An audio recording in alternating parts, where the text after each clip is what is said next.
Mas eu posso te dizer o seguinte: com o que você vai aprender aqui, você pode, se você quiser, ser curado fisicamente.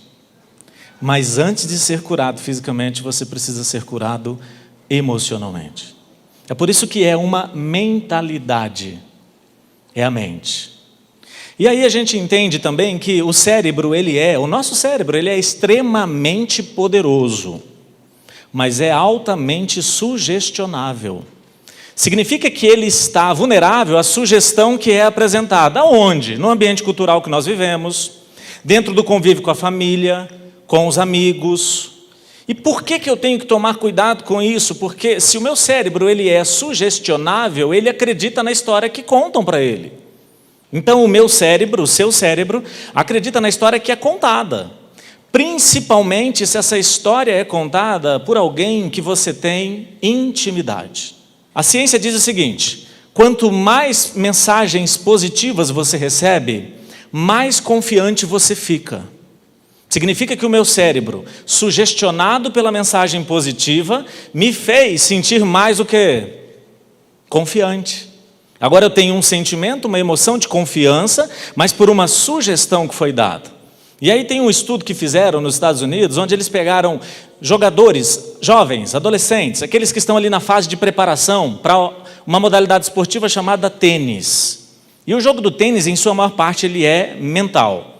Eu preciso acreditar que é possível ir naquela bola, que eu vou chegar a tempo, porque senão eu não vou, eu tenho poucos segundos para decidir.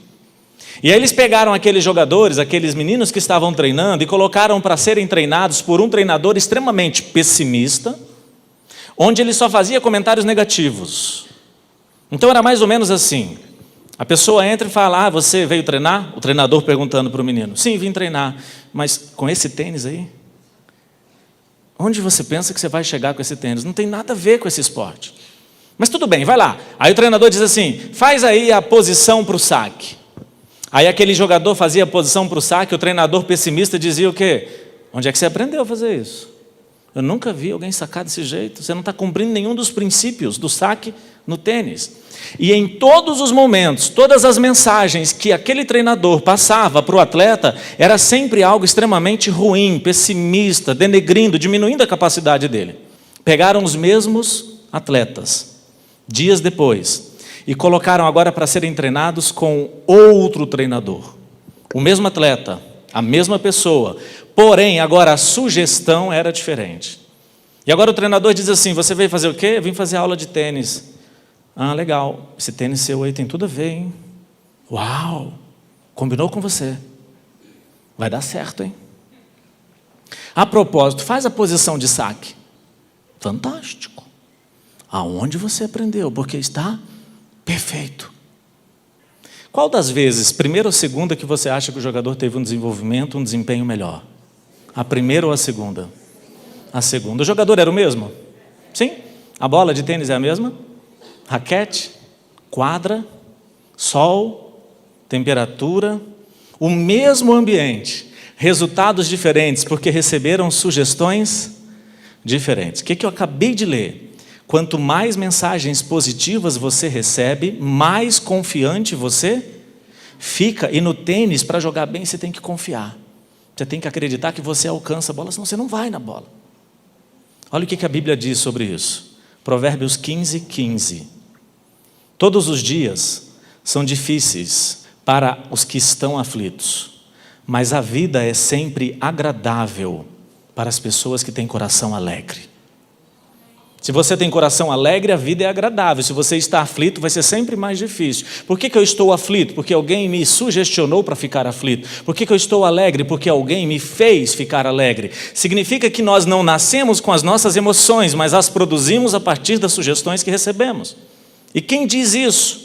Uma neurocientista americana que escreveu um livro chamado Como se faz, como se constrói, como é construída as suas emoções. E ela afirma em seu livro que nós não nascemos com emoções, nós construímos as emoções a partir das experiências que tivemos.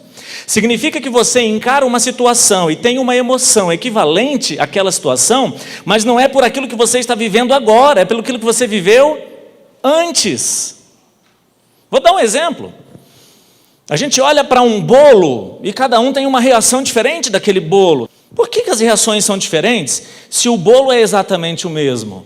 Nós reagimos com base nas experiências que nós temos com aquele bolo. E aí eu vou contar uma história de uma cliente, que ela foi convidada para ir para uma despedida de solteira. Foi com as amigas, de carona, ainda lá na fase da juventude, 18, 19 anos. Durante o evento, e ali estavam servindo muitas comidas, durante o evento, bate na porta um convidado especial para a despedida de solteira. Eu não estou dizendo que eu concordo com a despedida de solteira, eu estou apenas contando a história. E chegou uma pessoa, um bombeiro. Uau, não, está amarrado, em nome de Jesus.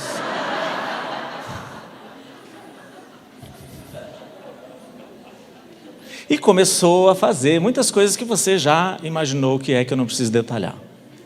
Só que aquilo que começou a acontecer não tinha nada a ver com os princípios e valores que aquela menina carregava. Ela não concordava com aquilo, mas ela foi de carona.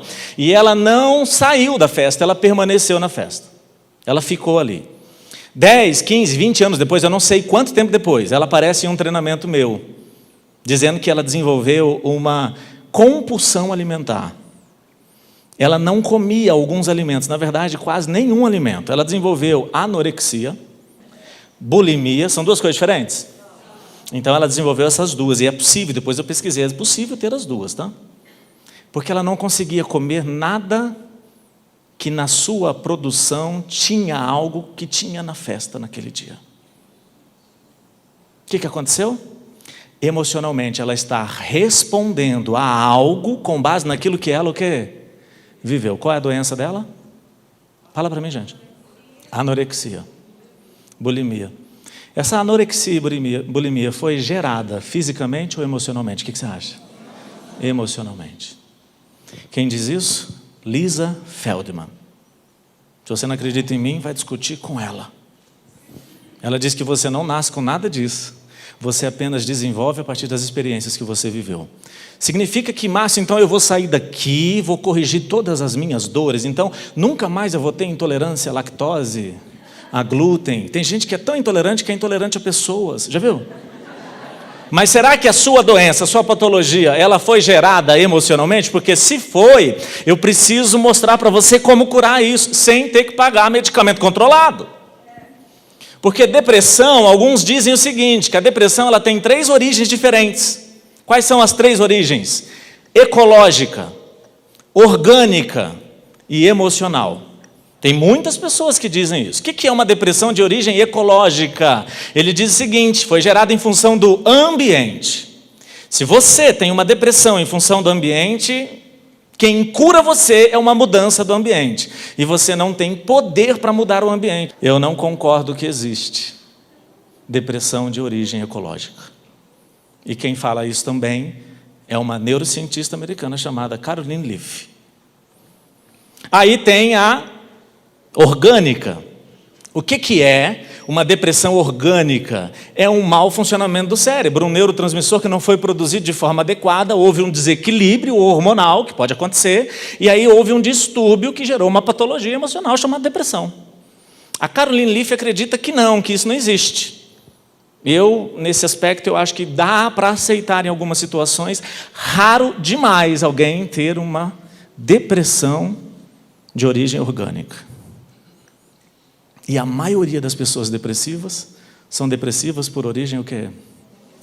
Emocional. E aí é o que a Lisa Feldman diz. Gerada a partir de experiências. Por quê? Porque ela diz que as nossas emoções elas não são inatas, nós não nascemos com elas. E ela compara várias culturas diferentes. Ela estudou uma cultura lá na Ásia, numa ilhazinha pequenininha, onde tristeza não existe, gente. Porque ninguém viveu experiência de tristeza.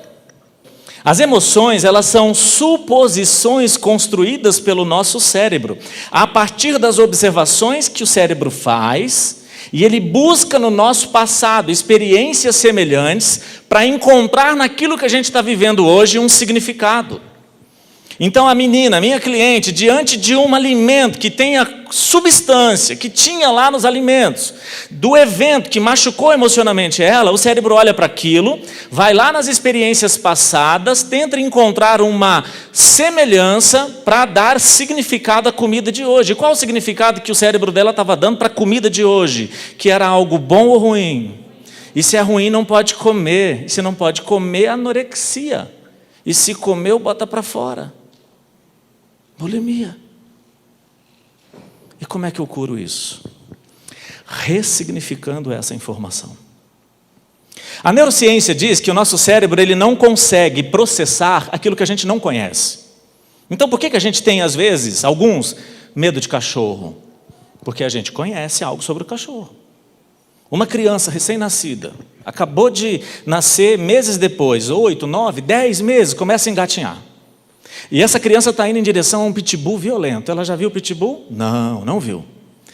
Ela vai parar e vai falar assim, pitbull, perigoso, não vou. É isso que a criança vai fazer? Não, ela vai enfiar o dedo dentro do olho do pitbull. Ela vai enfiar a mão na boca. E ela vai ser mordida pelo pitbull, porque ela não tem medo de cachorro. E por que ela não tem? Porque ela não viveu nada sobre isso. Significa que até o medo que nós temos foi construído a partir das experiências que nós vivemos. E quem passou isso para a gente? As pessoas que mais nos amam, que contaram histórias sobre medo. E o seu cérebro acreditou, principalmente porque o amor é o maior vínculo de intimidade que você pode ter com uma pessoa. E se o seu cérebro acredita na história que contam para ele, acredita ainda mais na história contada por alguém que você ama, porque essa pessoa você tem intimidade. Coloca para mim a primeira imagem que eu preparei aí na tela. Eu queria que você, quando a imagem aparecer, olhe para essa imagem e tenta decifrar o que é. Tem gente que tem um medo de fazer esses testes, né? Você fala assim, vai descobrir que eu sou um psicopata. Essa é a primeira imagem. O que você enxerga? Consegue enxergar alguma coisa? Quem consegue enxergar alguma coisa? Então, quem não levantou a mão é cego, porque não enxergou nada. Pelo menos preto e branco você enxergou, né? Bota a segunda imagem.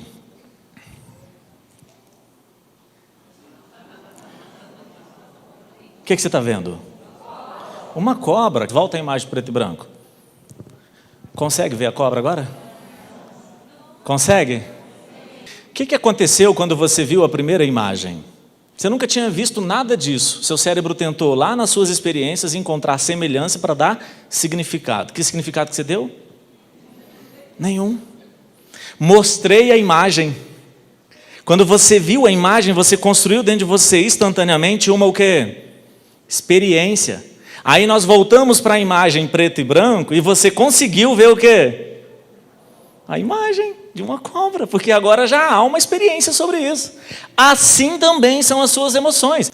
Se alguém perdeu tudo em um negócio, e hoje você pensa em abrir um negócio, você só acredita que vai perder enquanto você não ressignificar a experiência anterior. Nós não mudamos o funcionamento do cérebro, mas mudamos os ingredientes. A gente não muda a fabricação do bolo, mas a gente pode botar leite condensado moça no lugar de mococa. Pode ou não pode? Significa que o seu passado é muito importante. Aí aparece um indiano, radicado nos Estados Unidos, chamado Vilawenner Ramachandra. Ele é um cara ele é neurologista, especialista em tratar pessoas que têm dor de membro fantasma. Quem já ouviu falar dor de membro fantasma? Levanta a mão aí. O que é um membro fantasma? Uma pessoa que teve que amputar uma perna, um braço, e ela não tem mais esse membro, ela continua sentindo o membro. Às vezes acorda à noite procurando a perna para coçar. A perna não está ali. Mas ele não trata essas pessoas que sentem a perna que não existe. Ele trata as pessoas que sentem a perna, o braço, o membro, que ele sente o quê? Dor, e o paciente chega lá dizendo, eu não aguento mais, doutor, está doendo meu braço. Aí o médico fala, qual? O direito. Fala assim, mas você não tem o braço direito. Fala, mas está doendo. E ele fica perplexo, falando, como que pode doer? Porque lembrar dele tudo bem, mas doer. Aí ele fez uma coisa muito simples, ele fez um levantamento do histórico, do passado, das pessoas que sentiam dor em membro fantasma. Fantasma porque o membro não existe. E ele conseguiu perceber que quase todas elas, antes de amputar o membro, tiveram que paralisar o membro. Tiveram que enfaixar o membro. Tiveram que colocar o membro em uma posição que provocava dor. E a última lembrança que aquela pessoa tem do membro é de quê? De dor. O que ele fez? Um negocinho muito simples chamado caixa de vidro. Onde ele fez uma caixa que ele coloca um espelho, onde a pessoa coloca um membro que não foi amputado. E quando ele coloca o membro, aparece o reflexo desse membro, parecendo que é o quê? O outro. E o paciente dizia, nossa, é ele mesmo, é esse outro aqui. E agora eu estou vendo ele, doutor, e está parando de doer. Como assim? Instantaneamente, parando de doer. E alguns talvez levavam para casa a caixa para fazer parar de doer durante a semana. Porque agora ele colocou na mente dele uma outra informação sobre o membro. Qual a informação? Que o membro está ali, não está mais preso, não está mais apertado, não está mais sentindo dor. Ele está vivo, ele tem um movimento. Mas espera aí, gente, o membro não existe. É apenas um reflexo do outro. Mas o cérebro acredita na história que você conta para ele. Significa que a dor que você carrega, a limitação que você acha que tem, a dificuldade que você acredita que é de geração em geração na sua vida, tudo isso de ruim que você está vivendo é uma história que contaram para você. E acredite, contaram essa história tentando te proteger. Como é que a minha cliente agora vai se curar da anorexia e da bulimia? Ressignificando o evento anterior. Só que eu não vou te ensinar a ressignificar o evento anterior. Eu vou te ensinar hoje a criar as melhores experiências a partir de hoje para não provocar mais dor. Para não ter mais dor. Mas e a dor passada? Aí é outra história. Aí é outro conteúdo. E eu vou ler um depoimento que eu recebi de uma cliente, só para você entender o quanto que isso que eu vou te falar vai ser importante para você. Todas as pessoas que fazem treinamento comigo, seja treinamento online, presencial, nos modelos antigos que eu tinha, nos modelos atuais, todo e qualquer cliente que fez treinamento comigo e deixou cadastrado o e-mail dele, uma vez por mês recebe um e-mail da minha equipe chamando essa pessoa para participar de uma aula ao vivo comigo, onde ele entra com o nome que ele quiser e ele tira a dúvida dele, dentro do tempo da aula eu atendo ele. Quem aqui já fez coach comigo? Quem fez coach comigo e recebe esses e-mails? Levanta a mão. Aí, ó, é verdade o que eu estou falando, não é? Essa menina entra numa aula, e eu estou ali lendo as perguntas, e ela coloca a pergunta dela, e uma das orientações que eu dou é a seguinte: não faça perguntas em várias mensagens, porque eu me perco na hora de ler, eu digo, digita tudo. Só que ela mandou assim, eu tenho um depoimento, mas eu não vi um depoimento, eu não vi esse texto, eu só vi já a escrita, e ela começou a escrever um depoimento, e eu achei que era uma pergunta, e eu comecei a ler. E o que eu comecei a ler? Essa mensagem aqui, ó. Ela diz assim: meu pai era casado quando conheceu a minha mãe, porém, ela não sabia. Ele foi na casa dos pais dela, junto com a mãe dele e a irmã, e pediu a minha mãe em casamento. Ele levava os 2 filhos dele na casa da minha mãe, quando namoravam, e os faziam chamá-lo de tio. Depois do noivado, minha mãe engravidou, e meu avô forçou o casamento. E foi aí que todos descobriram que ele já era casado. Minha mãe tentou abortar. Abortar essa menina que está contando o depoimento. Minha mãe tentou abortar. Meus avós expulsaram ela de casa. Meu pai a abandonou e, enfim, eu nasci. Meu pai volta um tempo depois tentando reatar com a minha mãe, mas eles brigavam muito e eu sempre assistia a isso. Meu pai nunca me deu atenção e só vinha para tentar alguma coisa com a minha mãe. Por várias vezes ele dizia que ia me ver, então minha mãe me arrumava toda e eu ficava por horas esperando e ele não aparecia. Eu morava numa cidade pequena e minha mãe era tida como vagabunda na época, porque era mãe solteira. Me sentia rejeitada pelo meu pai, todas as minhas amigas tinham um pai, menos eu. Eu sentia que os pais das minhas amigas me olhavam diferente. No dia dos pais eu sofria muito, pois era a única que não levava os pais na comemoração da escola e na igreja.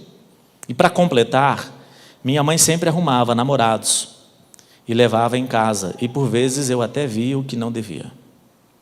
Muitos desses namorados eram casados, o que humilhava ainda mais. na cidade onde eu morava, pois todos sabiam. Muitos meninos da minha idade até tentavam se aproximar de mim, achando que eu era fácil por ser filha de mãe solteira. Aos 15 anos, minha mãe colocou meu pai na justiça para ele me registrar, pois meus documentos não tinham o nome dele. Ele mal olhou na minha cara na audiência e quase negou que era meu pai, se não fosse a pressão do juiz. Depois desse dia, nunca mais vi o meu pai. Tem 27 anos que não tenho notícias dele. Sofri muito esses anos todos, fiz terapia, fui a psiquiatras, tive depressão. Era uma menina muito bonita, mas não me valorizava, quase morri de tanta tristeza. Adquiri uma compulsão alimentar que me fez ganhar 20 quilos e no auge da minha depressão encontrei você, Márcio. Você era a minha última tentativa, eu não vivia mais, eu vegetava. Meu casamento estava por um fio. Eu me auto-sabotei e quase não consegui acabar os módulos do treinamento. Mas semana passada ressignifiquei. Não acreditava que ia acontecer muita coisa, mas parece mágica. Meu Deus, minha vida mudou. Estou leve, feliz, não tenho mais compulsão alimentar e até meu marido está espantado comigo. Ela diz assim: Márcio, eu voltei a viver, estou livre das amarras que me prendiam na tristeza e na dor. Obrigado por me devolver a vida. Márcio, depois que fiz o treinamento para mulheres, minha vida se transformou em todas as áreas. Uma delas foi a profissional. Deixei o emprego que estava há 9 anos e abri meu próprio negócio. Agora tenho qualidade de vida, estou muito feliz. E mais, meus filhos não vão precisar passar pelo que passei. O que eu queria mostrar para você mostrando isso aqui? A gente conta no depoimento dela a história que ela viveu. E a história que ela viveu faz com que ela enxergue a vida com base nessa história, nessa experiência. Então, ela precisa ressignificar. Mas vamos lá, você está aqui, você também precisa ressignificar. Mas o que você precisa fazer hoje para não ter que no futuro ressignificar eventos que você vai viver a partir de hoje? Os eventos que você viveu até hoje precisam ser ressignificados. Mas eu vou te dar agora algumas chaves, algumas orientações para que novos eventos no futuro, vividos a partir de hoje, não precisem ser ressignificados. Quem está a fim de ouvir, grita eu. Então anota aí. O que você pode fazer? Número 1. Praticar a catarse. Mas eu não sei escrever. Escreve de qualquer jeito, que bota no Google, ele vai falar, foi isso que você quis dizer? Não é? Praticar a catarse. Daniel Goleman, PhD em psicologia por Harvard, e a primeira pessoa no mundo a escrever um livro sobre inteligência emocional. O livro dele tem mais ou menos, eu não tenho aqui 280 páginas, 250, não sei, talvez até 300, eu não me lembro. Não é um livro pequenininho, não. Ele reservou nesse livro um parágrafo para falar sobre catarse. Parece que não é importante. Não é que não é importante, é porque é extremamente simples. Só que tem gente que acha que a catarse é botar para fora a raiva, a ira, falar o que a gente pensa. Experimenta falar tudo que você pensa para o seu marido. Eu não dou 2 semanas, ele não está mais com você, não. Não, Márcio, mas eu sou muito sincera, eu falo tudo. Você não é sincera, você é chata. Fala para o seu chefe tudo que você pensa. Fala para o seu vizinho tudo que você pensa. Vai, sinceridade, vai, desgraça, vai. Não, porque tem gente que fala, você me desculpa, eu sou sincero, aí eu preciso te falar. O que vem na sequência é algo que vai te magoar. Cala a boca. Vira para a pessoa do lado e fala assim, cala a boca.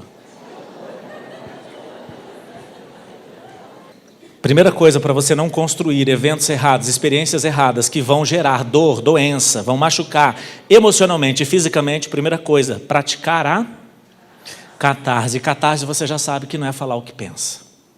Catarse não é botar para fora a ira, é falar o que você sentiu. Então chega no casamento e alguém diz assim, amor, conserta para mim, a pia está pingando. Quem que fala isso? O marido que fala para a mulher ou a mulher que fala para o marido? A mulher que fala para o marido. Ela percebeu que está pingando? O homem fica surpreso. Nossa, está pingando. Que coisa, foi agora? Fala assim, não, já tem 3 meses. Ele vai falar assim, eu já vou arrumar, ou ele fala, bota um balde. que ele fala? Bota um balde.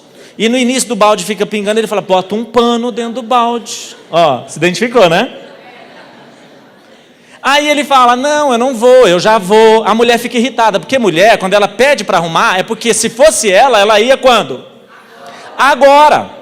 Aí ele não vai, porque é coisa dele, ele gosta de ir na hora dele, gente. Ele gosta de acreditar nessa história. Então ele gosta de achar que ele é o cara que decide. Só que a mulher quer fazer agora. Ela vê aquele posicionamento dele de homem banana, que não arruma, que ele não precisa entender, mas vai lá e faz de conta tá mexendo, entendeu? Eu desmonto, monto, eu falo, ó, fiz tudo, deve ser alguma coisa muito complexa, eu vou chamar um profissional. Gente, a mulher pega uma escadinha, vai para a cozinha falando, não tem homem nessa casa, eu mesma troco. Aí ela sobe a escada um nívelzinho e fala assim, posso morrer eletrocutada, mas eu troco. E aí depois ela fala assim, você nunca faz nada. Aí ele pega e fala, tá vendo, essa mulher não me entende. Ela tem argumentos para falar, ele tem argumentos para entender do jeito dele, porque ele lê o que ele ouviu com base nas experiências que ele o quê? Viveu. E aí vamos supor que ele ficou magoado. Eu não estou dizendo que ele tenha que ficar magoado, tá, gente? Mas vamos supor que ele ficou magoado. E o que eu estou contando é da mulher para o homem, mas também serve do homem para a mulher, dos dois lados. O que ele deveria fazer? Catarse. O que é isso? Amor. Quando você disse que eu não faço nada, eu me senti um inútil. Foi isso que você quis dizer?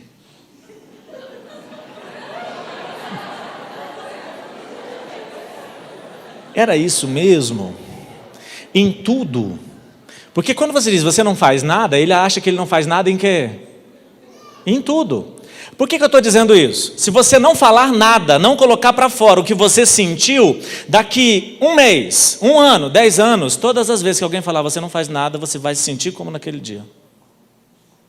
E ali a mulher não falou por mal, gente, ela só falou daquele momento. Só que ela falou, você não faz nada de torneira. E ele achou que ele não faz nada em quê? E na máxima, meu marido não faz nada. Faz, ele sobrevive, ele respira. Sim ou não? Tem alguma coisa que ele faz. Minha esposa chega para mim e fala assim, nossa, para você tem que pedir várias vezes, né? Se eu não pedir várias vezes, você nunca faz. Eu viro para ela e falo, amor, quando você disse isso, eu me senti uma pessoa que tem problemas mentais. Eu me senti como o pior dos homens e com deficiência cognitiva. Foi isso que você quis dizer? Sabe o que ela falou? Não, eu só disse que você exige que eu lembre mais. Aí eu falei assim, e o que eu posso fazer para não esquecer? Gente, naquele dia, naquele momento, está tudo o quê? Resolvido. Quando alguém falar aquilo para mim, no futuro, você não lembra de nada, se eu não te lembrar, minha mente vai ao passado e diz, não, você não é um problemático, a gente já viveu essa experiência, você não é. Eu quero abrir um negócio, mamãe, eu vou comprar tal coisa, vou pegar dinheiro no banco e a gente vai abrir uma empresa. Aí a sua mãe diz assim, seu pai fez isso. E ele perdeu tudo. E nós fomos despejados. E a gente comia miojo. Mamãe não resolveu o problema. Não resolveu. Ela pegou algo que poderia dar certo e contou a história com base na interpretação dela. Seu cérebro trabalha buscando padrões em tudo. E os padrões não estão lá no futuro, gente. Estão aonde? Lá no passado. A palestra de hoje não é sobre futuro, é sobre origem. É sobre aquilo que está no seu passado. Pratique a catarse. Botar para fora a ira? Não. Colocar para fora como você se sentiu. Mas tem que ser sutil, elegante, educado, sem arrogância. Com amor. Número 2. Celebrar as pequenas conquistas. Tem muita gente que quer motivar a outra pessoa e diz assim, para de sonhar pequeno, nunca mais sonhe pequeno, deixa de ser medíocre. Nossa, mas que sonhozinho mais bobinho esse seu, hein? Tem que desejar mais, a vida é curta. Já ouviu coisa desse tipo? Tem que sonhar grande, mas tem que celebrar os pequenos sonhos realizados. Aí a menina me manda mensagem inbox no Instagram dizendo assim: Márcio, minha filha passou. E eu queria tanto dar os parabéns para ela. Em outras palavras, ela estava querendo dizer: eu queria celebrar. Só que não dá, Márcio, porque ela não se dedicou. E eu dificilmente respondo mensagem no Instagram. E essa eu falei assim: me conta, o que é não se dedicou? Márcio, ela tirou 10 em tudo, mas 9,5 em matemática. E eu não posso celebrar, senão ela vai acreditar que ela pode diminuir o desempenho. Essa mãe faz isso por mal? Não, ela reproduz as experiências que ela viveu. É por isso que nós, que somos coaches, nós fazemos perguntas, nós não temos respostas. E com base em um comportamento que você vive, a gente faz uma pergunta normalmente que relaciona uma experiência do passado. E quando você responde a pergunta, você lembra da experiência. E quando você lembra da experiência, uma chave faz assim na sua mente, ó. Entendi, meu pai era assim. Minha mãe falava isso. Por causa das experiências. Então comece a celebrar as pequenas vitórias. Por quê? Porque quando você está diante de um objetivo a ser alcançado, o seu cérebro precisa de fé para permanecer funcionando naquela direção. Se você quer passar em concurso, se você quer casar, se você quer comprar um carro, construir uma casa, abrir um negócio, independente do objetivo, há um desafio de hoje até a realização desse objetivo? Sim, obstáculos que você precisa vencer, você vai ter que se esforçar, você vai ter que se superar. Agora o seu cérebro pega todo o sacrifício e olha para aquilo, para a recompensa e diz: vamos entrar em ação. Só que no meio do caminho você se machuca, você se decepciona, isso é natural, isso acontece. Seu cérebro vai perdendo a fé, a não ser que durante a jornada você comemore e celebre pequenas vitórias. Mas e se você não celebrar, você não aumenta a sua fé? E se você não tem fé e perde a fé durante o caminho, o que seu cérebro faz?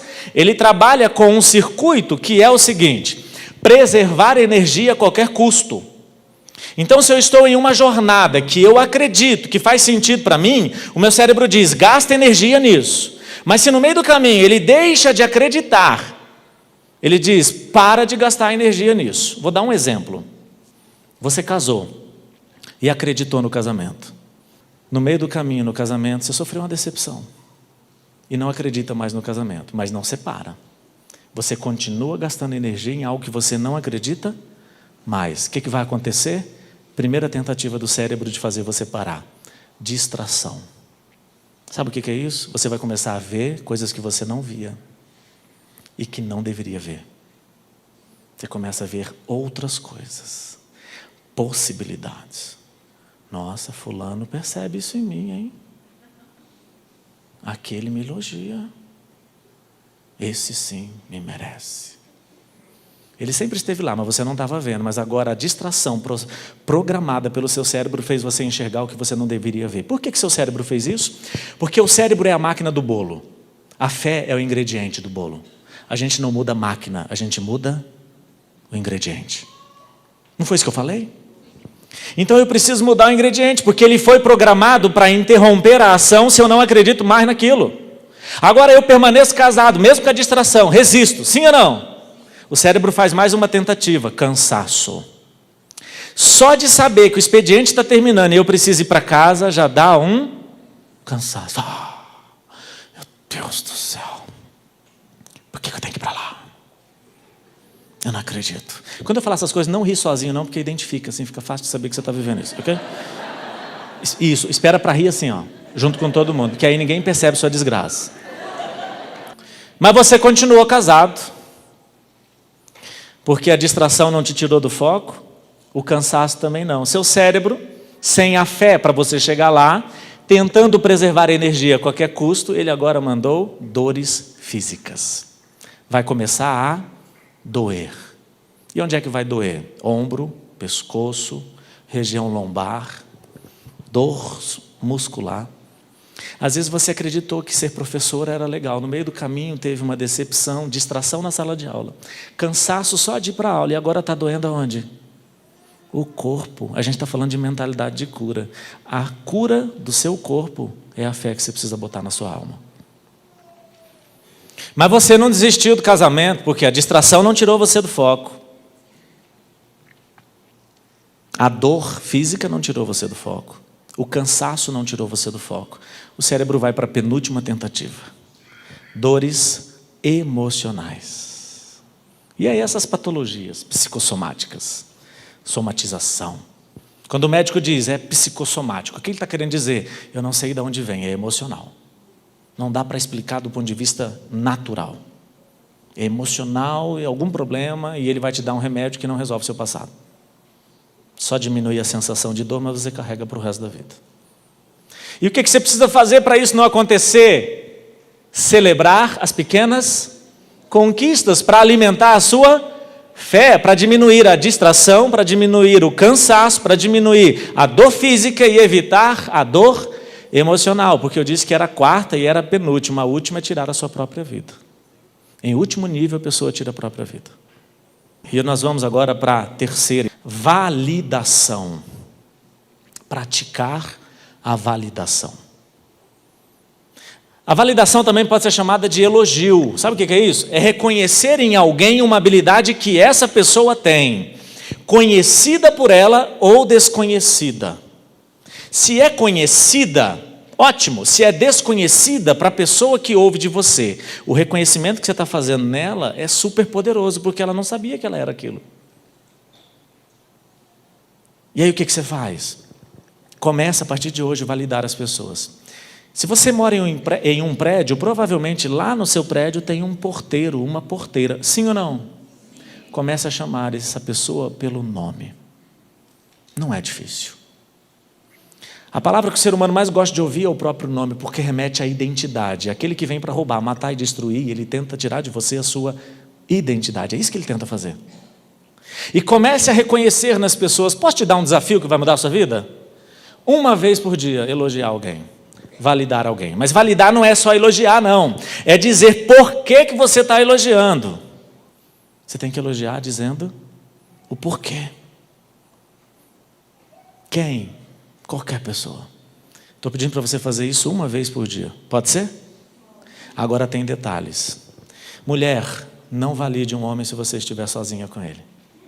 Homem, não valide uma mulher se você estiver sozinha. Sozinho com ela. Porque ela pode estar passando por um problema e aquela validação pode ser o que ela está esperando. O resgatador. E ela não precisa de um resgatador, porque ela é autorresponsável pela vida que ela vive. E quem vai ter que resolver o problema dela ou dele em casa é ela e é ele. E você não pode tirar de lá. Porque se você elogia uma mulher que está sendo maltratada em casa, ela fala, nossa, ele me reconhece. Nossa. Vocês entenderam isso, não?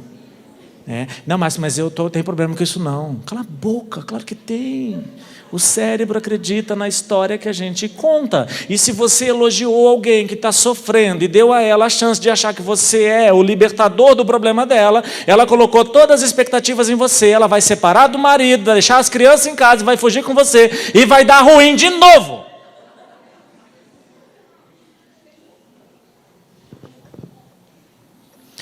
Próxima. Perdão. Você não precisa carregar senso de justiça. Pessoas que não perdoam, elas carregam senso de justiça. Elas querem provocar justiça com o quê? Com as próprias mãos. Eu vou dar um exemplo de uma cliente. Ela foi gerada no útero da mãe dela depois de um estupro. E essa menina cresceu. Mas ela vai fazer treinamento comigo. E ela não sabe que ela é vítima de um estupro. Ela só acha que papai foi embora. E aí ela diz assim, meu sonho é ser juíza. Para ser mais firme. Eu falei, e com o quê? Com estupradores. Por que ela carrega isso? Fruto do quê? Da experiência. Está pesado para ela? Está muito pesado. Quando você tenta praticar a justiça, vai ficar pesado para você, porque a justiça pertence a Deus. E por que a justiça pertence a Deus? Porque Ele te criou e Ele sabe que Ele não colocou em você circuitos neurais que te dão capacidade de carregar a justiça. É Ele que faz. A experiência que essa menina teve, que nem foi contada para ela, está no inconsciente dela, no subconsciente, e provoca reações hoje relacionadas àquilo que ela viveu. Última chave. Definir corretamente relacionamentos de intimidade. Lembra que eu comecei falando que o nosso cérebro acredita na história que a gente conta, principalmente histórias contadas por pessoas que são íntimas. Alguém te xinga na rua, te ofende na rua, você olha para a pessoa e fala, eu te conheço de onde? Nunca nem vi. Você chega em casa e nem lembra de contar essa história para as pessoas. Por quê? Não faz sentido. Agora, se as mesmas palavras ditas por um estranho foram ditas por aquela pessoa que você ama e está lá na sua casa te esperando, você não só acredita, como vai para o quarto, se tranca e vai chorar. Por que acreditou? Porque essa pessoa tem com você o quê? Intimidade. Eu vou te ensinar a definir níveis de intimidade. Anote aí, letra A. Eu estou falando de intimidade, letra A. Habilidades. Alguém para ter intimidade com você tem que ter habilidade. Mas se a pessoa só tem habilidade, o nível de intimidade é o quê? É o mais básico possível. Mas eu gostaria que essa pessoa, eu tivesse um nível de habilidade mais profundo com ela. O que ela tem que ter? Habilidades. Item 2, letra B. Princípios e valores semelhantes. Não leve para sua casa alguém que tem princípios e valores semelhantes, diferentes de você. Habilidades, princípios e valores. Ah, Márcio, mas essa pessoa tem habilidades, tem princípios e valores semelhantes, e eu quero entrar no nível de relacionamento mais profundo ainda. O que ela tem que ter? Letra C. Item 3. Coração. Tem que se apaixonar por aquilo que você se apaixona. Ela não precisa sonhar o que você sonha, mas ela tem que acreditar nos seus sonhos. E se você diz, eu quero abrir um negócio, ela diz, eu acredito em você. Ela pode não querer estar lá, mas ela acredita em você. Com quem que você deveria casar? Com quem cumprir os 3 princípios. Você hoje vive a vida com base na vida que você já viveu. Hoje você interpreta os problemas com base nos problemas que você já viveu. Hoje você já tem a fé proporcional às vitórias que você já celebrou. Hoje você tem problemas em casa porque não cumpriu princípios de níveis de intimidade. Você pode não ter gostado do que você ouviu hoje, mas isso explica tudo que você está vivendo até aqui. E o que eu preciso que você faça daqui para frente? Cumpra esses princípios. Para zerar o seu passado? Não. Mas para que daqui a 10 anos, esse dia, não seja um passado que precisa ser resolvido por você. Por que ele não pode ser no futuro um passado que tem que ser resolvido por você? Porque ele foi vivido de maneira correta.